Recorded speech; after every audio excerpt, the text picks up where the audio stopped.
Hello and welcome back to the KCC channel. I'm Rob and I hope you are having a wonderful day today. Today we're jumping back into some malicious compliance. Before we start, if you're new here, make sure to hit that subscribe button. It's completely free and we might send you some cookies in the mail. Alright, our first story today comes to us from iwantasecretgarden. Now you get to be HOA president. Two-parent malicious compliance. Let's jump right in. About 25 years ago, my parents built their dream house. Although the house is now in the middle of a large metroplex, when they built, it was in the fringes of countryside, with rapid development over 2 decades. When they bought the lot, they were the first to purchase from the developer. The developer sold to 3 original neighbors, my parents and 2 others, all at the end of the cul-de-sac in a row. The other streets in this plat became a large subdivision with a fancy name that would come to bear a lot of prestige. But that meant being part of an HOA. They didn't want that. The developer wouldn't sell them the land without an HOA. If you aren't part of the community, you'll need to form your own HOA and get it approved. So my dad, with a beatific grin, said he would be the HOA president of our single suburban street. He and the 2 neighbors drafted the bylaws of their own HOA in strict accordance with the planned neighborhood, but they added a special provision that the president of the HOA could name a successor, instead of having the street vote on one. Absent a majority rejection, the successor would be the president, essentially trying to avoid terms and campaigning while still offering folks a way to dispute the HOA president, important for later.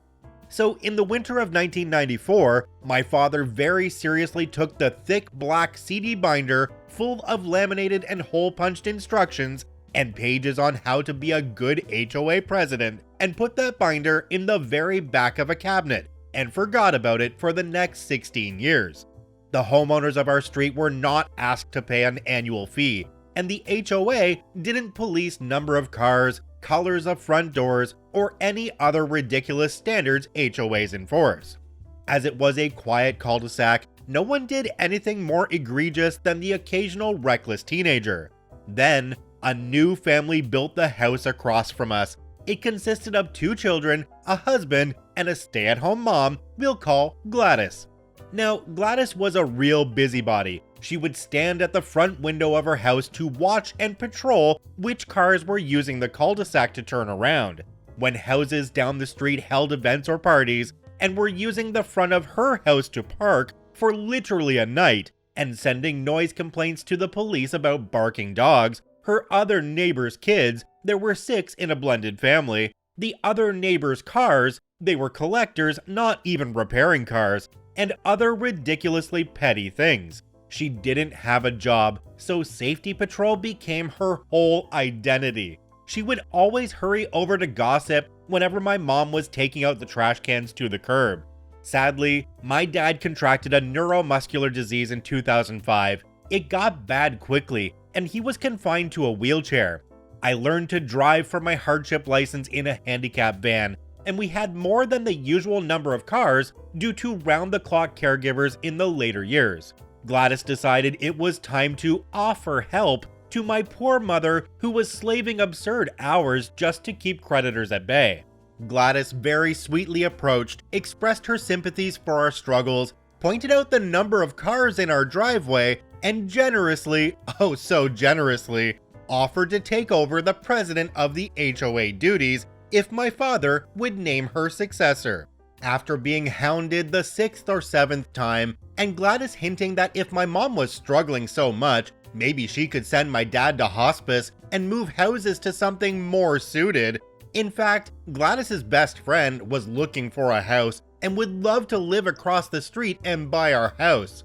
My mom effing snapped. She basically told Gladys to stop asking, and that her husband was dying, and it was incredibly insensitive and rude to offer to kick us out of the neighborhood and take over just because she wanted clout to annoy the neighbors about letting kids play basketball after 6 p.m.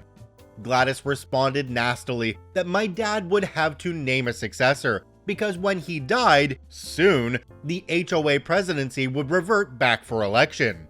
Okay then, Gladys, you're absolutely right. My dad should name someone the HOA president as his successor after his 16-year reign. Malicious compliance activated. After my dad died, my mom found out she was named as the next HOA president in my dad's will. Dad never said anything about it while he was alive, but his humor was always understated. Gladys was apoplectic. She tried to overturn the successor claim and run against my mom, but nobody else on the street contested the choice. No one, all new neighbors after 20 years, even knew we had a special single street HOA. And for another 9 years, my mom did absolutely nothing as HOA president. My mom had to sell the home in 2019 very unwillingly, as it was the house my parents built together. But with the development of the city, property taxes had risen too high and priced her out. I took a week off work to fly out and help her pack. And while packing up the house, we found my dad's OG 1994 HOA binder, bylaws and all. And of course, Mom had to name an HOA successor. So this time she did comply. The malicious part was more against everyone else. Very ceremoniously, not, my mom finally named Gladys the president of the HOA and gave her the binder, which apparently has long since been digitized, and something Gladys has been reading for fun in preparation of this moment.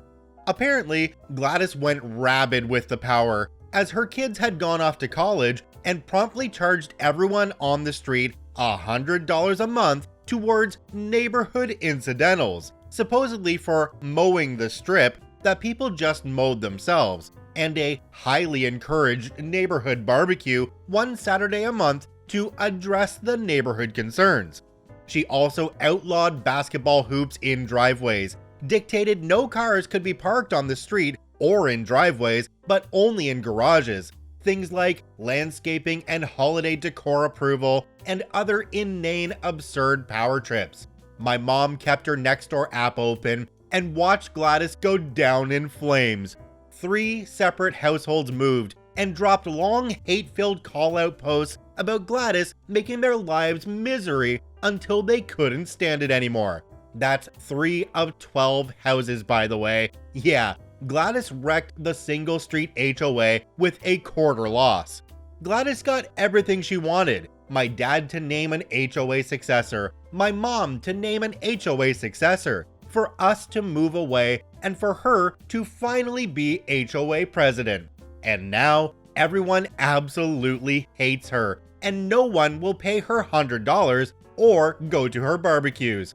And before my mom finally deleted the street from her Nextdoor, it seems that the rest of the street had voted to hold an election for a new HOA president. Her tenure lasted 6 months. Gladys doesn't understand why people talk so fondly about my parents as the most ideal HOA presidents, since they never did a thing. My mom is 2 years into her new home and does not miss the neighborhood anymore at all. OP added an edit down at the bottom of the story. It says, okay, so everyone is super mad at my mom for ruining many lives like Syndrome from The Incredibles. Let me explain how the handoff/nomination went. Holy crap, OP, the moving truck is coming in 1 hour and we still haven't cleaned out all the shelves in this study. What do we do? Just start throwing crap in boxes, Mom. And here's a trash bag for old cords and papers. Oh my word, your father's old HOA binder. Toss it. No, we can't. I think this is supposed to be kept by the city or something. Mom, we don't have time. We can mail it to the city or something. Hun, run it over to Gladys. Mom, are you sure? She's always been bugging me about it. She can keep it. Now run. I then literally tear downstairs, race across the street, ring the doorbell, shove the binder into Gladys's hands with a, my mom says this is yours now, bye, and raced back to find out the Christmas decorations were still in a forgotten cabinet and need to be thrown into a trash bag. Literally zero premeditation and 100% aggravated meltdowns about moving. I cannot stress how much my mom did not want to move. I took out a lot of the emotional parts originally in the draft as not necessary or limiting the word count. My dad built her that house. The first night in the new house, she, as a 58-year-old woman, cried until 4 a.m. begging to go home. She loved our neighborhood, our street, and our house. She did not try to ruin her neighbors' lives. We didn't know anyone left on the street by that point anyway. They'd all been priced out or moved too, except Gladys.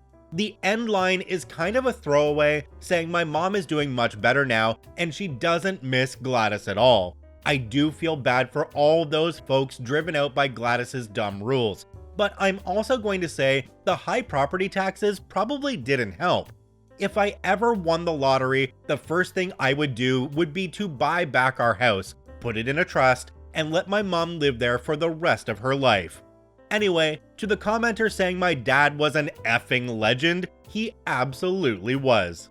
Yeah, OP, in this case, it's not really that your parents never did a thing. They lived and let live, and that means a lot more to people than you might think.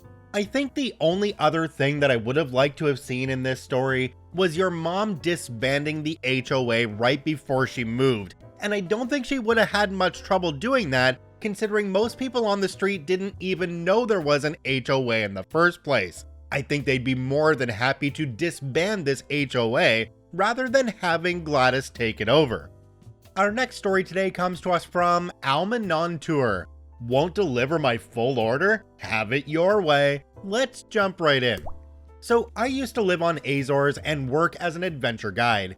In my work, we used action cameras to capture our guests in the moment.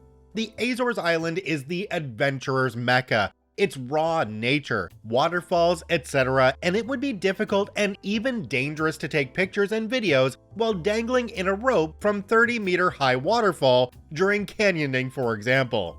It also allows the guests to enjoy the activities 100%. Anyways, it was Black Friday, and I found a great deal on a kit for water sports that included a case, hand straps, a floating handle, case, etc. from the same manufacturer of the action camera. So I know it's quality stuff. Here's the problem. Azores is a small island in the mid-North Atlantic Ocean.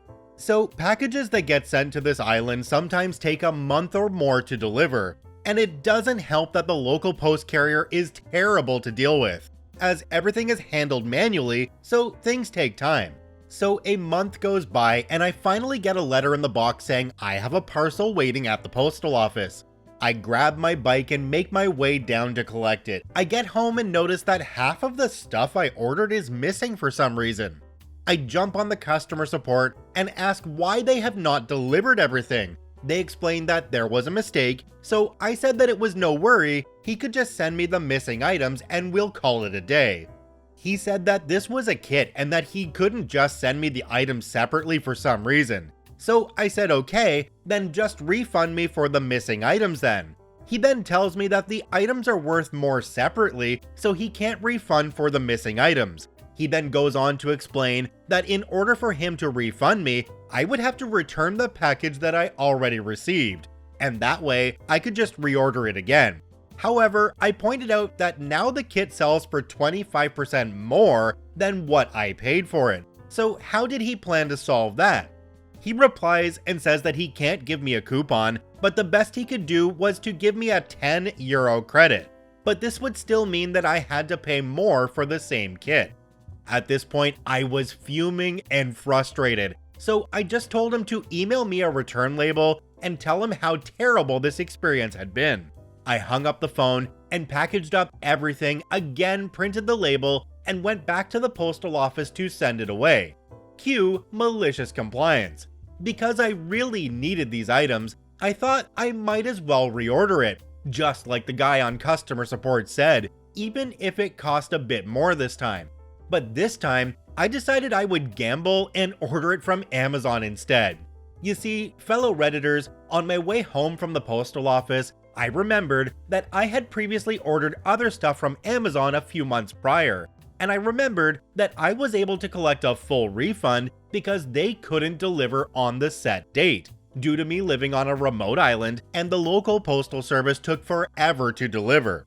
I jump on Amazon, find out that the company has an Amazon store. I put all the items I needed and a little extra stuff that I wanted for my camera and press order. and just as I thought, expected delivery 2 weeks from now. There is literally no way they can deliver in that time. 3 weeks goes by and I hop on Amazon to watch the status of my order, and wouldn't you know, a glorious little button has appeared saying that I'm eligible for a refund as the package seems to have gone missing. Fast forward 1 week later, I get a knock on my door. It's the delivery man from the postal service and a box with a smile in his hand. I thank him, close the door, and rip the parcel open. Everything is there. I received a full refund of 200 euros. And a week later, I got a full refund for the first delivery that I sent back, plus a credit of 10 euros to use on their website. So all in all, they lost almost 350 euros and camera gear worth around 200 euros instead of refunding me the difference or sending me the missing items. Thanks, I guess. Jumping down to the comment section on this one, there's one from a user called Barkada. It says, "This is ethically dubious, but seriously, F that guy." OP responded to this one and said, "I know, but it wasn't the first time this particular company was being difficult with me. I had previously crashed my drone and they didn't want to help me, even if I had their insurance. They declined just because it was in sport mode and not in safe mode. This setting apparently turns off all the sensors that are supposed to prevent the drone from crashing into stuff, and in doing so, they couldn't help me. But I could get a replacement if I could collect it. The only problem, I had crashed it against a rock with a 60-meter free fall into the ocean. I know how to climb, but there was no way I would risk it for a drone. That was 800 euros down the drain. So this was kind of the tipping point for me. I know it's not ethical, but to be fair, it was not my fault. They couldn't pack my order correctly or send it in time. So this kind of puts us at even if you ask me.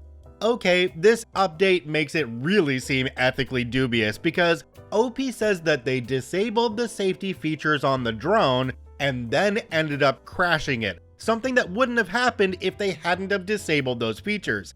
And then they blame the company for not wanting to return it? I agree that the company should have replaced the parts that were missing from OP's next package, but I just don't think that you came out even in the end. That company ended up being out a lot of money. That doesn't seem fair. Let me know what you all think about this in the comment section down below. Check out both OPs linked in the description down below. I thank you for watching. I hope you have a wonderful day, and we'll see you tomorrow.